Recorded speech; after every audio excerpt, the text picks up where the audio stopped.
Welcome, everybody. Welcome back to our lives where we read the Bhagavad-Gita in depth, the teachings of Lord Krishna that I often quote on this channel. I always recommend that you guys read the Bhagavad-Gita as it is by A.C. Bhaktivedanta Swami Prabhupada, my spiritual grandfather, the founder of the International Society for Krishna Consciousness, whose translations and commentaries to Krishna's teachings have affected millions, literally, of people for the last 60 years. But as you know, for those of you who come on this live or who listen to it later, we are going gradually through the comprehensive guide of the Bhagavad Gita, as sort of a study guide by a disciple of Prabhupada named His Holiness H.D Goswami, or Dr. Howard Resnick, who has a Ph.D. from Harvard in Sanskrit, which he got faster than anyone in the history of the department. So we're continuing with the reading, and we are on this famous section of the three modes of nature. If you are familiar with the Bhagavad Gita, with this notion of conditioning, material conditioning, by which we, stay stuck basically in the cycle of birth and death and the reincarnation cycle, life after life after life after life, we're bound by karma and by one or two or three or a combination ad infinitum of these three gunas or modes or material influences, goodness, passion, and ignorance. So let's continue reading this chapter, and as you know, wherever there'll be references to the actual verses of the Gita spoken by Krishna, we'll go there. So let's continue here. We are at the bottom left.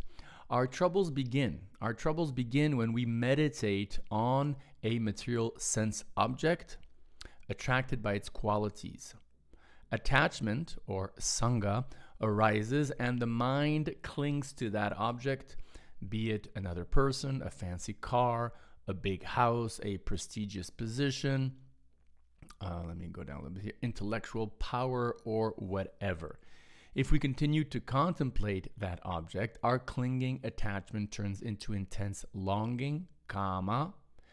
We lust for that object. When we do not achieve our wish or obtain the object of our lust, anger or krodha arises. And even when we do, anger comes anyway, since no material object can satisfy the soul. That's an interesting parenthesis.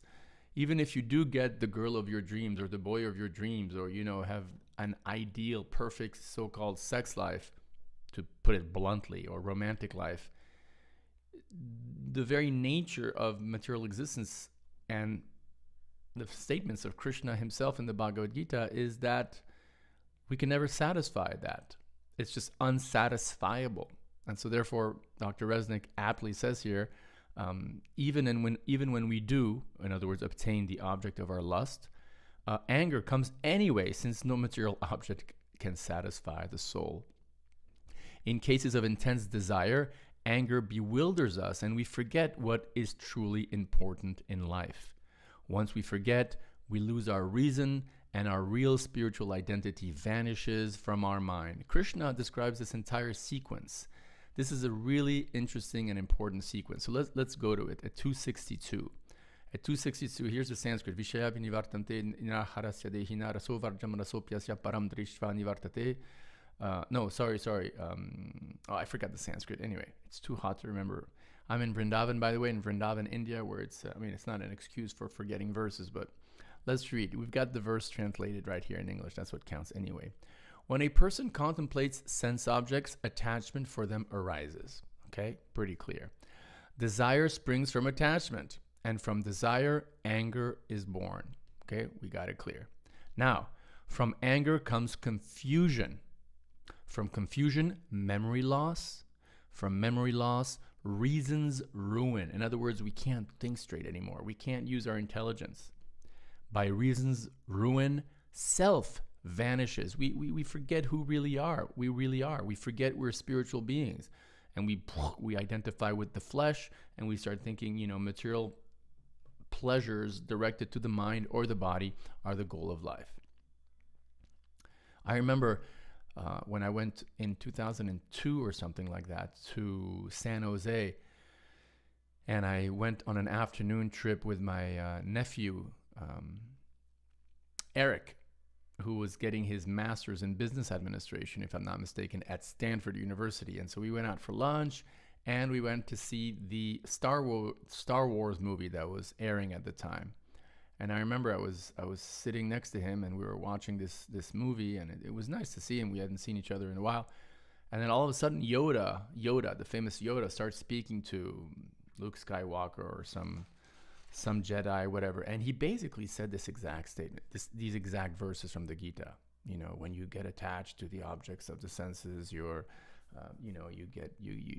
when you contemplate on the sense objects, attachment develops, and from the attachment, desire comes, and then from desire invariably anger comes, and then from anger you lose your memory, and then when you lose your memory, your reason goes out the window. And so, in so many words, Yoda was saying that, and I was like, when he said that, I was like, dude, that's from the Bhagavad-Gita. That's from Krishna. So let's continue reading. Let's go back to Dr. Resnick's analysis. Here we are. Sangha, or attachment or clinging, is the mental glue that fastens us to objects embodying this or that mode. So again, this notion of the three modes. Thus, we rotate through high and low bodies. In other words, we keep reincarnating birth after birth after birth in this material world. Here's 1322. Let's go to that one. In 1322, Krishna says, indeed, present in nature, soul experiences nature-born modes. Clinging to modes causes soul's birth in good and bad wombs. So because we have free will, we cling to X or Y mode of nature, and as a result, in combination with with what we do in life, we end up getting this or that type of body in our next incarnation. Of course, the whole goal is to get free of this cycle of birth and death, and even deeper to obtain love of God, but we'll deal with that a little bit later. Sangha, attachment or clinging, again, is the mental glue. We saw that. Thus, we rotate through high and low bodies. One might conclude that the mode-driven soul has no free will, but in fact, the modes act upon us only when, and to the extent that, we try to exploit them. So the onus is on us. We always have free will. It's not that we're like victims of the modes of nature. We take the initiative to cling to this mode or that mode. Consider this example. Once we purchase a ticket, board a commercial flight, and take off, we must accept the consequence of our act. We must fly to our destination. Yet even aboard the plane, we still have free will. We may chat, sleep, watch a movie, or even cause a disturbance that will lead to legal difficulties. So in other words, we always have free will. But once we make a modal choice, let's say a choice where we cling to this or that mode and we act accordingly, then there's consequences, and we got to live with those. So free will is always there, no matter what situation we're in. Of course, if we act repeatedly under the influence of darkness, then paradoxically our free will gets more and more and more constrained, because we become servants, we become slaves of X or Y, Z addiction or detrimental behavior. So the more we act in the mode of goodness, what to speak of act spiritually for the pleasure of God, the more freedom we have, and the more we act selfishly to gratify our own sense pleasures, the less freedom we have. Let's continue a little bit longer. How long have we been going on this live? We've been on 8 minutes, so let's read a little bit longer. The Sanskrit word vasha means control, and the opposite, avasha, means without control, against one's desire or will. Repeatedly, Krishna uses this word avasha to show that our attempts to exploit nature cause us to fall helplessly under nature's control. Here's a little footnote. Oh, and there's all these references that you can go to: 3.5, 334, 819, 9.8, 1860. So, against one's desire. So the more we try to exploit nature, the more actually we lose our control over our life, basically. On the other hand, by spiritual practice, one achieves real control over one's what? Over one's life. Over one's life. Excuse me, where are we here? Yes.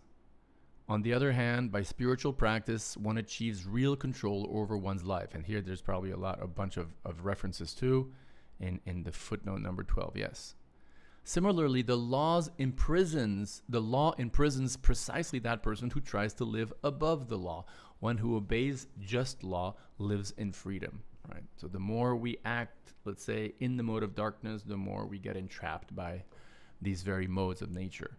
And the more we act in the mode of goodness, it basically means, living a moral life where we do our very, very, very best to have sex only within marriage, to eat meat, to not eat meat, fish, or eggs, to not take any intoxicants, to not gamble. When we're basically on that platform of these four regulative principles, as we call them in the Hare Krishna movement, to that degree, we're basically operating in or influenced mostly by the mode of goodness.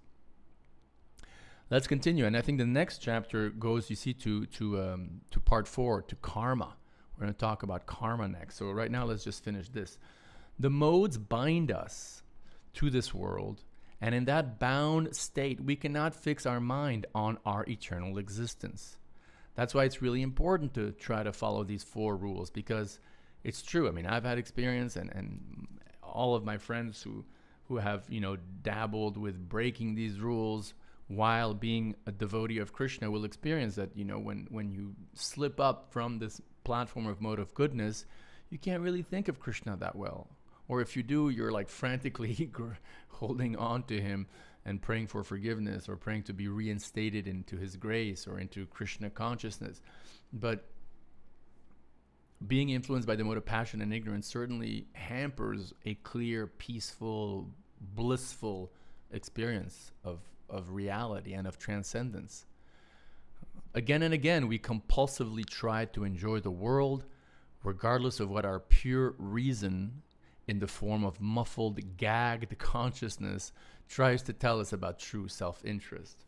You have the example of someone who's trying not to drink, trying not to drink alcohol, and then his muffled intelligence is telling him, no, don't do it. You're not going to be happy. You're not going to be happy. And even though he's hearing these sort of calls from either his own consciousness or from God within his heart, he still goes for it. To transcend this illusory state, we must change our association. By associating with spiritual energy, spiritual people, etc., we revive our spiritual nature. We then easily, spontaneously, naturally act for our highest self-interest. Very important point, and we're going to delve into it in the next live. We need spiritual association. In other words, spiritual fellowship with people who are like-minded, who want to love God and serve God and be spiritual within the material world. And we have to associate with Scripture. We have to associate with God in the form of His holy name. We have to associate with God in the form, if you're in the Vaishnava tradition, there's this notion of worshiping a deity, whether a picture or a sacred stone called the Shaligram Shila, or sculpted deities of Krishna. The point is, we have to associate with transcendence.